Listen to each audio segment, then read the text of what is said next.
Happy birthday, Princess Anne. The Princess Royal turned 73 on Tuesday, and King Charles was among the first to send a celebratory message on social media.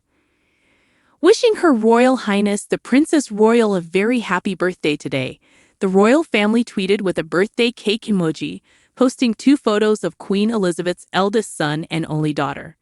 The first shot showed Anne and Charles, 74, sharing a smile on his May 6 coronation day. The newly crowned king beamed in the imperial state crown and robe of estate, while uniform-clad Anne looked at her brother with love. Their tight bond was clear in the Buckingham Palace snap from royal photographer Chris Jackson, who noted on Instagram the picture was previously unseen, just like it was in the throwback photo. Courtiers completed Anne's birthday post with a childhood shot of her and Charles, taken at Clarence House in July 1951. The sweet photo from the Royal Collection Trust showed a 2.5-year-old Charles and 11-month-old Anne sitting in pram's position side by side. The future king held his baby sister's hand and leaned to speak to her, in an image that might look familiar. Charles' former Clarence House office also shared the shot for Anne's birthday in 2021. Last week, the Princess Royal received something of an early birthday gift, a new military title.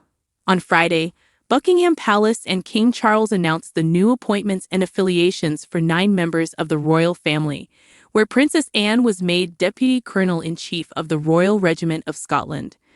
The palace said that the royal role recognizes Her Royal Highness's strong links to Scotland and existing ties to the regiment as Colonel-in-Chief of the 1st Battalion, the Ranger Regiment and 6th Battalion, the Royal Regiment of Scotland.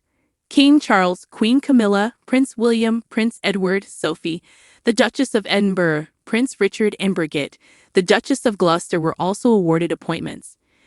The cohort already held a range of military affiliations, and the update comes a month ahead of King Charles' first accession day on September 8. Following His Majesty's accession, the king is pleased to announce further military appointments for working members of the royal family, the palace said in a statement. The new appointments will continue to reflect the close relationship between the armed forces and the royal family in His Majesty's reign.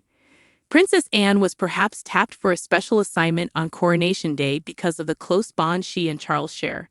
Following the crowning of the King and Queen Camilla at Westminster Abbey in May, the Princess Royal trotted into the spotlight as gold stick in waiting for the parade back to the palace. She was the only member of the royal family to saddle up instead of taking a carriage. Riding on horseback behind the king and queen in the storybook Gold State Coach, Princess Anne led 6,000 armed services personnel to Buckingham Palace, a thoughtful honor reflective of the relationship she and King Charles share. Her daughter Zara Tyndall exclusively told, "It's a busy time for them all, and her brother are very close, so it's a nice thing to do," Zara told before Coronation Day. The prestigious gold stick position, which Anne has held since 1998, dates back to the 15th century when 2 officers, a gold stick and a silver stick, kept close to the monarch to protect them from harm. Processing on horseback was fitting for the lifelong equestrian who rode in the Olympics and remains involved in the horse world today. "I have a role as the Colonel of the Blues and Royals in the Household Cavalry Regiment as Gold Stick in waiting, and Gold Stick was the original close protection officer. So that is a role I was asked if I'd like to do for this coronation, so I said yes," Princess Anne told CBC News in the spring. "Not least of all, it solves my dress problem," she joked.